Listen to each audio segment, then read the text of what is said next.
Jasmine did keep her relationship, again, loose terms Sure. here, hidden from her family because obviously you can't let your family know that you're dating a 23-year-old, 300-year-old werewolf. Yeah. No, both of those are red flags on their own. Yo, what is up, my friends? Welcome back to What the French Toast, your favorite podcast on the internet that leaves you asking yourself the question, what the French toast did I just listen to? And today, I don't know what the topic is because Megan's doing it, but I'm pretty sure, I'm like 98% sure that it's going to be along that same exact premise. I'm Skylar, by the way. I'm Megan. Oh, good. The premise of what? What the French toast? What the French toast did I just listen to, Megan? Yeah, 100%. Were you not listening to what I just said when I said it? I've heard you say it a million times.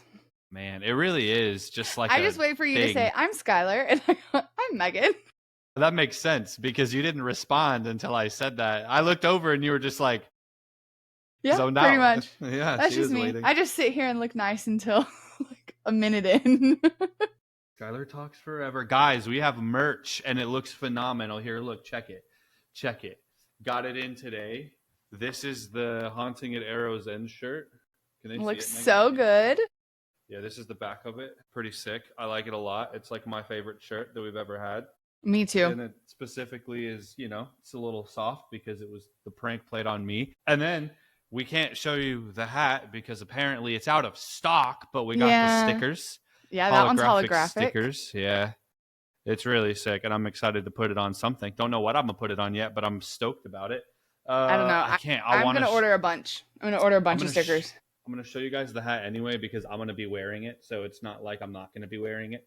Yeah. It's what the French toast. Right now, that hat is out of stock, so it's possible it doesn't ever make it to the shop, but I'm going to make a second hat, so hopefully we have something almost as cool. Almost. It's a sick hat, though. I'm not going to lie to you. It turned out a lot better than I thought it was going to. Good. I'm so glad. I can't wait to order mine. Yeah, it's going to look sick. I want like a pink one or something, but I'll see what I can do. All right now, Megan, what do you have for us today? I have a disaster. It's a dumpster fire for you today. Yeah, like a literal one, though? Like it's like a literal dumpster fire? No, not literally, but pretty close. Like as close as you can get without it being a literal dumpster fire. All right. So I think everybody by now knows that if you listen to one of our episodes, there's pretty much like a blanket trigger warning for it. But I do just want to preface this one by saying there's murder, death, child abuse, child death, sexual abuse, age gap, like rape, like all sorts of things. Okay. Like the whole nine. Yeah, it's pretty much everything. Just kind of just a preface, just in case. That makes skip this episode, come back next week, listen to something else, and we'll actually don't come back next week because my thing is like the same. So don't come back next week either. Just skip 2 weeks down the road or go back and listen to previous episodes. Sure. Okay. So on April 23rd, 2006 at 1 p.m., the bodies of 42-year-old Mark Richardson and his 48-year-old wife, Deborah, were found in the basement of their home, and the body of their 8-year-old son, Jacob, was discovered upstairs. Absent from the home at the time was the couple's 12-year-old daughter, Jasmine. And this took place in a small city called Medicine Hat, Canada. It's called what? It's Medicine Hat. Medicine Hat. Yeah. Medicine Hat. Yes. Okay. Like wearing your head. Yeah. It's a small suburb, and it's like a typical like quiet middle class area. And a little bit about the Richardson family was that the Richardson family, Mark and Deborah, they met at a substance abuse recovery program in 1990, and they got married in 1991. Eventually, they had 2 children, Jasmine and Jacob. Jasmine was 12 at the time that this story took place, and Jacob was 8. Jasmine attended an all-girls Catholic school, reported to be very friendly, did well in school, like pretty typical children. Jacob was reported to be goofy and very loving and just like a typical 8-year-old, pretty well behaved until she started to rebel a little bit, which is typical of a teenager, I think. And in summer of 2005, Jasmine and some of her friends started hanging out at the Medicine Hat Mall, and they met a group of older goth kids, and they began to model themselves after them. So that's kind of where some of this rebellion started. She would start to wear all black clothes, reportedly would violate the school dress code like regularly by wearing unauthorized gothic attire. Okay. She became argumentative with her parents. She had multiple online social media accounts where she would falsify her age, post inappropriate photos claiming to be bisexual, Wiccan, and a drinker. Okay. and eventually began to express interest in serial killers, scarification, kinky stuff. That's a quote. Hey, yo. Well, except Okay. stuff is not a quote. They said a different word, but yeah. Whoa. She used to have like her mom and her dad and her friends as like her heroes and stuff on her pages, but she began to list people like Jeffrey Dahmer and Marilyn Manson as her heroes. Dang. Yeah, She so took a turn. she took a turn, yeah. And in Jeez. January 2006, at Medicine Hat Mall, she was introduced to a man named Jeremy Steinke. Okay. He I've used to be heard made that fun of. name before. Yeah, he was made fun of in school for his last name. They would call him Stinky. Yeah. And he deserves it. Yeah. Because he is a 23-year-old man who he was introduced to Jasmine. You say he deserves it? He deserves to be called Stinky. Okay. So he's 23? Yeah, he's 23. Okay. Jasmine is 12. Yeah, that's bad. So a little bit about Jeremy. Jeremy was born in January 15th, 1983. He reportedly endured Nala squeaking. Nala, we were Nala trying was to squeaking. record a podcast.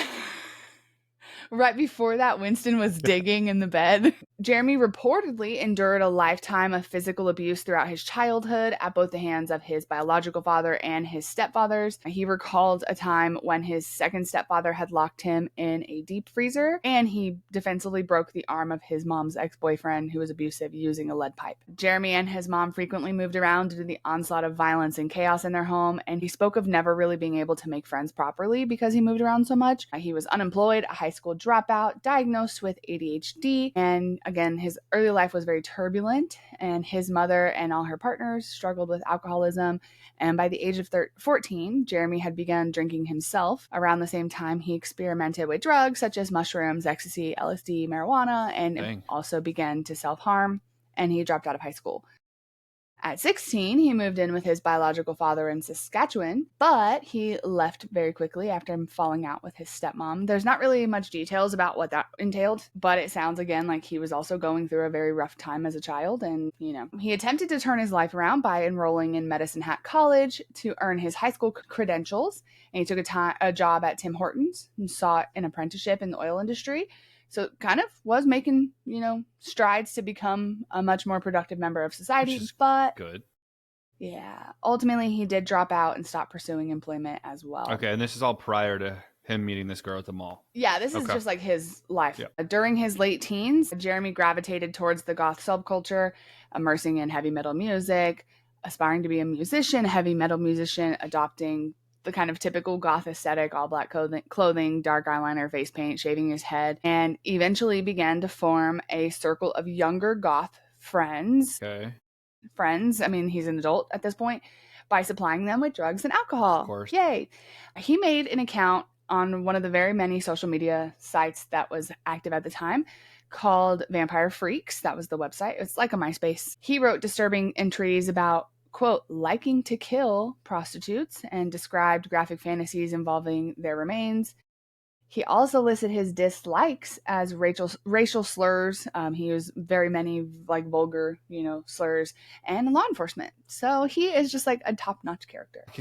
Man, I feel like I see where this is going. Through a mutual goth acquaintance named Kaylee, Jeremy met Jasmine. That's how they were introduced at the mall. And their romantic involvement began very quickly after that, about a month later.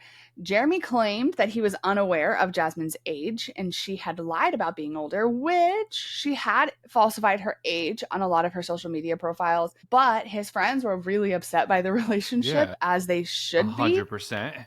And repeatedly reminding him that regardless, like, because even when she lied about her age, she didn't lie and say she was 21. She said she was like 15 or 16. Do you know what I mean? Yeah. So she's not like saying she's an adult, which doesn't justify it if she was. Right. But I mean, she's 12, so she definitely 100% cannot possibly even begin to appear as an adult. She's 12. But that's so they disgusting. Like this is a genuine question. That I've watched so many, like Cinnamon Toast Ken. If you guys are watching the shout out, love you guys as a React channel, dude. Just like the Chris Hansen, like To Catch a Predator, those, dude. What in the French toast goes through the mind of these people to make them think that this is okay, to make them think that this is going to be, because then it's like half of the excuses with it are like, well, did you know she was 12? Yeah, but I blah blah blah, like I was just coming to make sure that she wasn't gonna I was coming to teach her a lesson and make sure that, Yeah. life is crazy. It's like, no, you sent her a dick pic and said that you wanted to beep. And it's just like, dude, what is wrong with you? And it frustrates me. I agree. And I have no patience for this man. Tase him. So his friends continuously reminded him that he is an adult and she is underage. So please end it. There's no justification for this. But Jasmine was reportedly enamored with Jeremy because he was not only interested in her, but he's an older guy. And I can admit when I was a younger, like, teenager that I was like, oh, an older guy. All my friends, had older boyfriends and it was a thing. But I certainly wasn't 12 years old looking at a 23-year-old. And I certainly was not a 23-year-old looking at a 12-year-old. 100%. I'll tell you that much right now. Right. I just don't get it. But of course, he's also fully goth and wears the dark makeup and liked a lot of the things that she was interested in. But it's not really fair to say that she's like in love with him or enamored with him because obviously she's a child and that has to be blatantly obvious to him. And so it's really just like straight up grooming. So even if she thought she was interested, it's totally on him for putting her in that situation. Yeah. Does that make sense? Yeah. Eventually, they exchange numbers. They begin to text, talk online, like MySpace, vampirefreaks.com, and hang out secretly. Jasmine would say she was going to a friend's house or something along those lines, and they would go to the movies or go to the mall. And you know what this sounds like to me? Gypsy Rose. A little bit. Yeah. So Jeremy wore a vial of blood around his neck, and he claimed that he needed it and he loved blood and he needed it to survive. He would brag about it to Jasmine. Technically, you do need blood to survive. So he's kind of right in a way. Yeah, but I don't think he meant it in the way that we mean it. Yeah, 100% he did not. Oh, if you're like me, the first time you're hearing this story, you're thinking, another vampire. That's crazy. Yeah. No, Jeremy identifies as a 300-year-old werewolf. Listen, at least he knows what he wants. Okay? He said 300. So hold on just a second. He's a 300-year-old talking to a 12-year-old? That's worse, Jeremy. That's worse. So this does intrigue Jasmine. And after a few months of dating, again, I wouldn't call it dating because, again, she's a child, but she had just, become fully goth, only wearing black and dark makeup at this point. And some of her friends reported being scared of her. Yeah, she just like fully 180'd her behavior and her boyfriend's a freaking werewolf. Yeah. But it's reported, allegedly, that Jasmine said she kind of liked the idea of people being scared of her because it made her feel in control of the situation. But of course, Jasmine's behavior started to add family strain. She's sneaking out to meet Jeremy and attend concerts without her parents' permission. She's frequently threatening or talking about running away from her family, saying a foster home would be so much better than being at home. She started to kind of develop some animosity towards her younger brother, Jacob. I mean, he's 8. He's even a younger kid, right. Jeremy allegedly, again, this is from Jeremy's perspective, allegedly witnessed an incident where Jasmine had strangled Jacob. Goodness. And reportedly, Jacob had confided in a friend of his that he was actually afraid of his older sister. Right. Yeah, that's fair. There's at least a couple of incidents where Jasmine had left Jacob alone at home while she was supposed to be babysitting him to go hang out with Jeremy. At one point, her family had taken her to the mall to go to a punk rock concert, and she had snuck away from her parents, I guess. This is reportedly. I only found one source that said this. But she had been caught with Jeremy in a back alley making out. Okay. Damn, they're crossing all the lines. Yeah. All the boundaries. And I don't know who caught her because I feel like if it was her parents, this would be a whole totally different situation. Yeah. But somebody caught them reportedly. Okay. Again, I only found one source that said that. So overall, though, Jasmine did keep her relationship, again, loose terms here, hidden from her family because obviously you can't let your family know that you're dating a 23-year-old, 300-year-old werewolf. Yeah. No, both of those are red flags on their own. So eventually her family does notice on her social media that she's posting about being in love and, different things that aren't normal for her. And so they kind of start to connect the dots and finally have to act on these behavioral changes and tell her that she has to stop seeing this older guy. And I think maybe they might have known he was older, but maybe not how old. Okay. So this is the parents, right? Yeah. Yes. And they forbid her from seeing him and leaving the house unless she's going to school. Yeah. But of course, this causes Jasmine to rebel even more and kind of begins a war between her parents and her. So this is when kind of Jeremy and Jasmine would just kind of mostly communicate online. They didn't really get to see each other anymore. She would write messages about how much she hated her family. I mean, because after all, it's all their fault that they cannot be Yeah. together. Poor I people. mean, it could possibly also be that you're either dating a 23-year-old man or a 300-year-old werewolf or both, Or both. just in general, You know, just saying. as a parent, well, okay, I'm not a parent, but putting As a myself possibly future parent. putting putting myself in this situation. If you are a parent, comment down in the chat. What do you do here?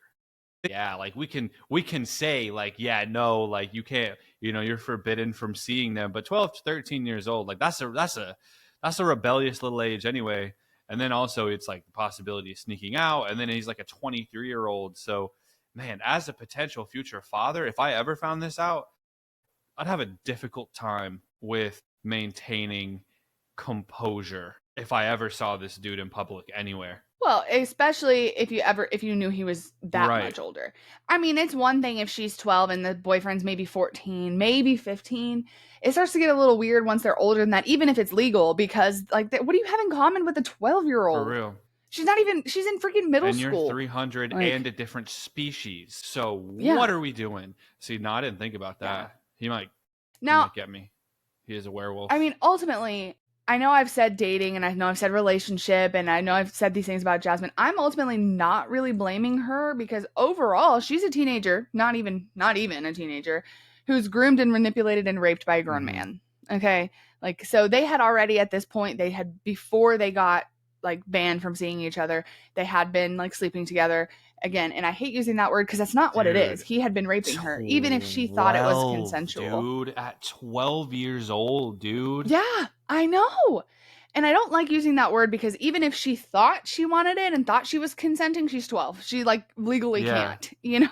Like that's just not how it works. So I don't like using the like sleeping together and the relationships and dating, but that's also without explaining it every single time kind of the best way to Yeah. put it. That makes me so uncomfortable. Yeah, I don't understand. It doesn't make sense to me. So, allegedly, Jasmine proposed to Jeremy that maybe he could get rid of the problem. She wrote to Jeremy, quote, I have this plan. It begins with me killing them and ends with me living with you, end This quote. this is giving Gypsy Rose vibes, dude. And so not sure exactly when the timeline of this happened, but there is a post by Jeremy, or there was a post on his public, yes, Is this another fake story and you're trying to test my no, intelligence? This is this is a not a fake retelling story. of the Gypsy Rose story. This is I not feel a like fake it is, story. Megan. It's Okay. not. So there's a website called Nexopia, which is just like a dark MySpace, basically. It's another one of the social media sites. And at some point in this kind of online exchanges, Jeremy made a public post that said, quote, my girlfriend's family are totally unfair. They say that they really care. They don't know what is going on. They just assume. As their greed continues to consume, she is slowly going insane. She continues to think that I came into her life to help her out and to stop what they keep trying to shout. It's all total bullshit. Their throats I want to slit. They will regret the stuff they have done, especially when I see to it that they are gone. They shall pay for their insolence. Finally, there will be silence. Their blood shall be payment. I don't have anything to say. Yeah, so he was very dedicated to this, apparently. So let's move on. April 23rd, 2006. It's not funny. I'm sorry I'm laughing. It's not funny. It's just one of those like, what the heck is What going a on? And you're kind French of toast. uncomfortable. April 23rd, 2006. It's nighttime. Everybody's getting ready for bed. Deborah, the mom, she hears some noises downstairs and goes to investigate. When she goes downstairs, she turns on the light and is met with a man wearing a mask holding a knife. Jeremy, obviously drunk and high on a couple of different substances, including cocaine, marijuana, and ecstasy, had entered the Richardson family home through a basement window. Okay. She is attacked at this Mm-hmm. point and begins screaming and crying for help, and her husband hears this. Jasmine's dad, Mark, comes running down the stairs and witnesses the attack. He grabs a nearby screwdriver, attempting to fight back, and he does stab Jeremy in the In the eye. eye. In the Hell eye. yeah. Get him. But unfortunately, he was ultimately overpowered by Jeremy, most likely probably to the different substances that Jeremy had in his Mm-hmm. body. He probably couldn't feel the things that most normal people can feel. Deborah and Mark are both unfortunately killed. Deborah is stabbed 12 times, and Mark was stabbed a total of 24 times. According to Jeremy, Mark's last words were asking him why he was doing this. And again, according to Jeremy, reportedly, he replied with, quote, "because it's what your daughter wanted," end quote. Man, imagine hearing that. Like, as right before you're you about to die. die. Dude, that's crazy. Yeah. Dude, she's 12. What do you mean? Why is she the way she is? What is happening? So Jacob, the 8-year-old brother, he is upstairs in his bedroom and he hears this screaming. It wakes him up and he's hiding in his room. Jasmine reportedly goes into his room and covers his ears to prevent him from hearing all the screaming. And so she's kind of holding him, covering his ears. Now, I already gave a trigger warning at the beginning. There's already a blanket trigger warning on all of our episodes. I'm giving you another one. This is the worst part of the story, I think. And it's debated exactly what happens, but 8-year-old Jacob Richardson was stabbed multiple times and his throat had been slit. Investigators found evidence that he had fought ridiculously valiantly against his attacker, and it was actually alleged that he had used his toy lightsaber to defend him in the attack. That got me kind of emotional. Not laughing, it's not funny. It's the awkward laugh, okay? Now, Jeremy says that it was Jasmine who killed Jacob, and Jasmine insists that it was Jeremy that killed Jacob. But they rationalized the murder regardless because Jacob was going to be an orphan, and he was so young and emotionally sensitive that ultimately, because he was going to be orphaned, that it just made sense for him to die as well, because why would he want to be alive without his siblings? Because Jasmine and Jeremy are going to kill his parents, which they did, and then they're going to run off. So Jacob's going to be completely alone. Dang, dude. What the French toast? Yeah. So that evening after, or like that day, the next day, something like that. It's okay. I saw one source that said the next day. I saw another source that said the next afternoon or that evening. The timing is a little off. I believe that most of this happened mid-afternoon, but I'm not 100% positive. So just kind of, they say that the murders themselves happened at night, but then there's some sources that say that they were found the next afternoon, and then there's some sources that say they were found that evening. So it's kind of, the timing is not clear. But ultimately, sometime not too long after the murders, the Richardson's neighbor, a 6-year-old boy, came over to knock on the door and ask if Jacob wanted to come outside and play. He's knocking on the door with no answer, so he kind of peeks through the window and wants to see if anybody's home, and when he does that, he sees blood everywhere and a body on the floor. So he runs back home and he tells his parents, and they call the police. When the police make entry into the home, it's reportedly a nightmare. There's blood everywhere, and they begin to investigate the home and realize, like, after looking at pictures on the wall and things, they're seeing, like, mom, dad, daughter, son, but they don't have a daughter there, right? Like, there's no daughter present in the home. There's no body of a daughter. So at this point, they're believing, like, someone broke into the home and killed the family and then kidnapped Jasmine. So they issue an Amber Alert to attempt to find her. They also go over to her school and search her locker. And in her locker, they find a drawing of stick figures that depicts her family being murdered. Reportedly, there's like fire and brimstone, and it's a crude drawing, but it's apparently very detailed, if that makes sense. Like, it's not perfect as far as people, but it's very clear what's happening. So once they find this, they determine, you know what, actually, we are not looking for a missing person. We are looking for a suspect. Jasmine is now considered a suspect. And they find Jasmine within the first 24 hours in a town called Leader in Saskatchewan, about 130 kilometers or 81 miles away with Jeremy. After being arrested, it's reported that neither Jeremy or Jasmine showed any remorse. And actually, at one point, it's reported Jeremy was allegedly bragging about his eye being injured. It's unclear exactly what he might have said, but that's reported. So, do you want to know what happened after they left the house? After the murders, Jeremy sped away frantically in his truck, leaving Jasmine at the house. She rinsed off the knife that was used to kill her brother. She filled up a bag with clothes and toiletries and took her mom's purse. Who do you think killed the brother? Do you think it was her or do you think it was him? I think it was her. Yeah, I feel like if you're cleaning the knife off, that's pretty incriminating.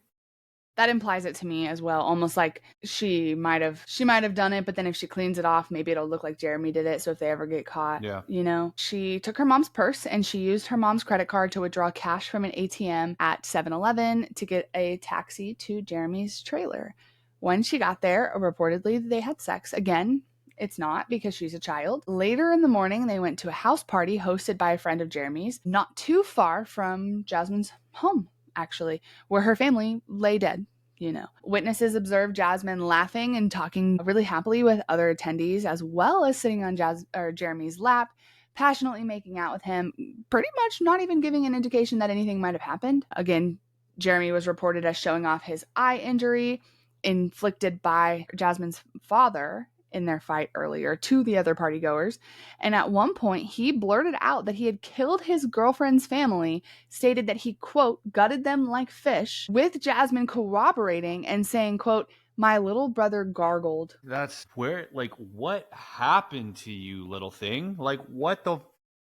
And then, not only did you kill your whole family or aid and assist in killing your whole family, potentially killing your brother on top of everything, but you did it for some lazy 23-year-old that lives in a trailer. You had to go to his trailer. Like, I don't know that there's any children listening to this podcast. If your children are listening, that sucks. I'm sorry. Why are you showing them this? But if you are just like a teenager who found our podcast and are interested in true crime, cool. It should be very clear that anyone that is over the age of 18 should not have any interest in you at all, pretty much even as friends. They should not want to be around you at all. And if they do, there's something wrong with them. They're only even possibly interested in you because they can't interest people their age. Just a heads up. Like, I'm just letting people know, kids, if you're listening. And I'm not saying that because I'm an adult. I'm saying that because I was a teenager who was talking to older boys and shouldn't have been. So after the party, they fled with another girl named Casey Lancaster, the friend Kaylee who had introduced them, and another teenage girl to the town of Leader, Saskatchewan, where they were arrested. And of course, they're caught. So now we come to the trial here. So with the trial, Jasmine was charged with 3 counts of first-degree murder. During her trial, she was asked why she murdered her parents and her little brother.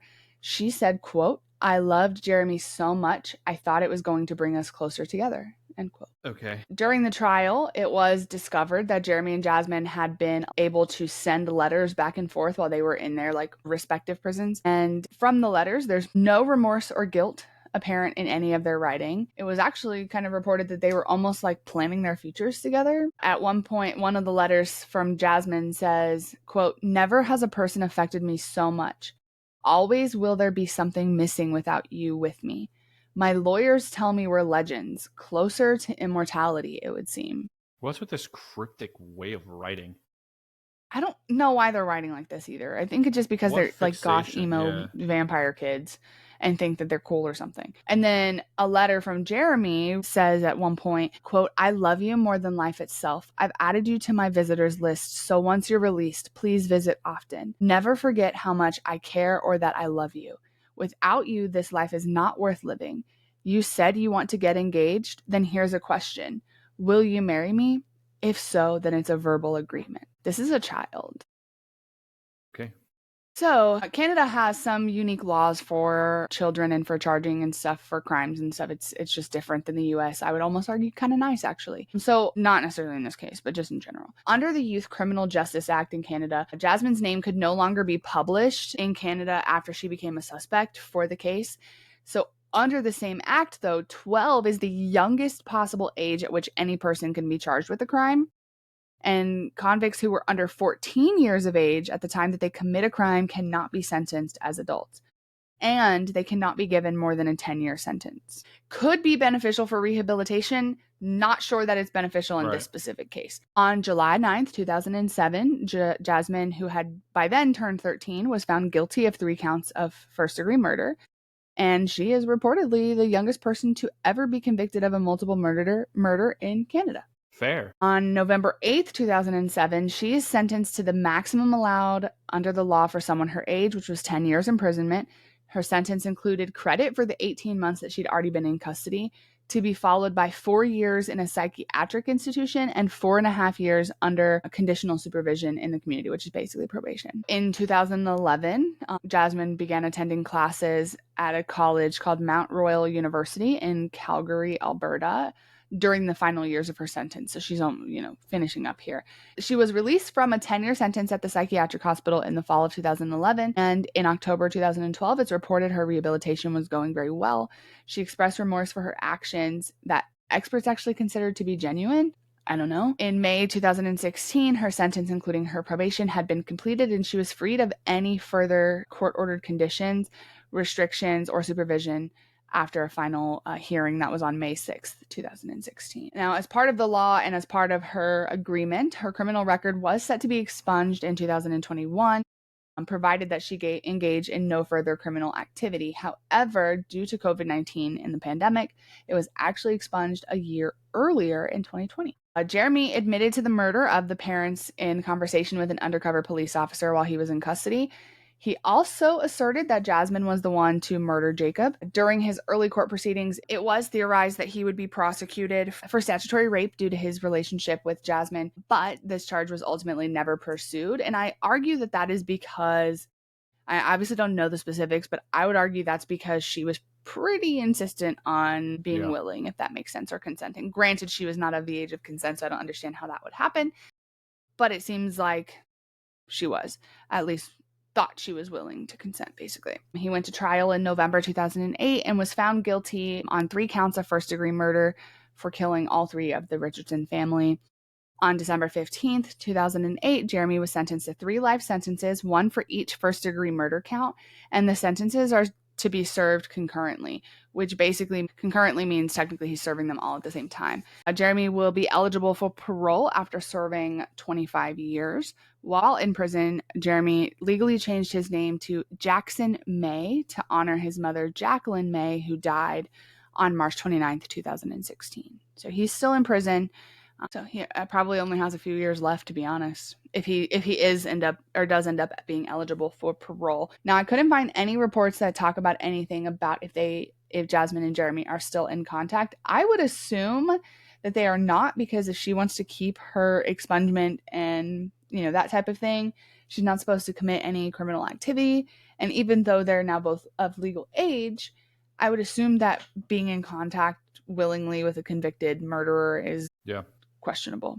The friend, Casey Lancaster, who was found with them whenever they were arrested, she had actually been charged with accessory to murder, but it was dropped and she pleaded guilty to an obstruction charge in the city court, and she received 1 year of house arrest as a part of the plea bargain, and she was ordered to refrain from drugs and alcohol. Interesting. So why did she get obstruction? I mean, she knew. I mean, she played a part in them getting away, I think, and kept them at stayed with them at whatever place they were at. So yeah, that's just kind of a little a tidbit, but yeah, she was charged with obstruction. I mean, she just got house arrest, so it's not that big of a deal, I guess, but she played a part in what happened, so kind of, at least for them getting away, And that is the story of Jasmine Richardson and Jeremy Stinky. Jeremy Stinky. Dude, I told you he deserved the name. I hope he never gets out. I hope they don't let him eligible for parole. I hope he never gets out. And quite frankly, I hope she does something stupid and gets her put back in jail. And they're just like, throw away the key. They don't deserve to be out of jail. That's stupid. Yeah. Yeah. I mean, like I said, they redacted her name from all of the documents. They can't publish it, all of those different things. It's also reported she might have changed her name. I saw some reports on Reddit. Again, this is all conspiracy. These are from people on Reddit, that she might work in a hospital or something these days. It's assumed that she's living a normal, happy, healthy life. We just don't know anything about it because her name has been redacted. And I think someone somewhere has released her name, but I'm not going to go out through the effort of searching for her and looking for her. So yeah. But it does kind of give Gypsy Rose vibes. Far worse. As far as I know, there was no abuse reported in their home as children. I mean, other than what they would probably consider as abuse, being strict parents with strict rules. And, it sounded like the family might have been religious in some way, which is not abuse, to be clear, in general, as a general statement. To have strict rules and be told what to do. Granted, there's ways to turn it into abuse, but that's a whole nother podcast. So, well, good story, Megan. Sad story, frustrating story. So If yeah, I you're don't know. I listening to mean, this and you're from the ages of 12 to 18 and 12 to 17, and there is a, or younger, to be honest with you, and there is a 20 something, 18 and above year old something man talking to you or woman, yeah, you should stay away from that. You should contact somebody that you love and trust and let them know what's going on, because that should not be happening. And also, you're not a werewolf that's 300 years old. I feel like if werewolves actually existed, we would know. You know, You know what I I don't know. mean? I've seen them in Like, Harry Potter. They must be real. but I don't know. It's just get some help. You only need help if you only need to get help consciously if you feel like you need help. And these people didn't feel like they need help, so why would they have gotten help? That's fair. Okay, that's fair. But yeah, talk to Yeah, people your thank own you. age from both sides of the argument. Keep it in your own age. And Leave leave children alone. children alone. That's basically the biggest takeaway from this. Leave children alone. Let them grow up to be happy and make their own decisions. Stupid. So yeah, I don't have anything else. I'm just glad I didn't cry on camera Yeah. because I got a little close there. Yeah, that Talking was about the Jacobs. lightsaber part. Yeah, I don't know why. I know why it got to me. It should get to anybody. And if that didn't make you a little bit emotional, we should also talk. We should talk. What do We you need to get you think, some help. like, this is from, like, the parents' standpoint, right? Like, if you believe in heaven or whatever, right? It's to say that heaven is real. It's like the parents, they're going to heaven. So it's like mother arrives in heaven, father just poop at heaven. And it's like, oh, hey, like, what are you doing here? Oh, nothing. And then their son just, they say heaven is a place where there's no anger, right? But I feel as though Mm-hmm. that'd be a tough situation, because, like, it's the parents' job to protect the kid, and then to know that your daughter killed your son, slit his throat in such a Yeah. brutal way, for what?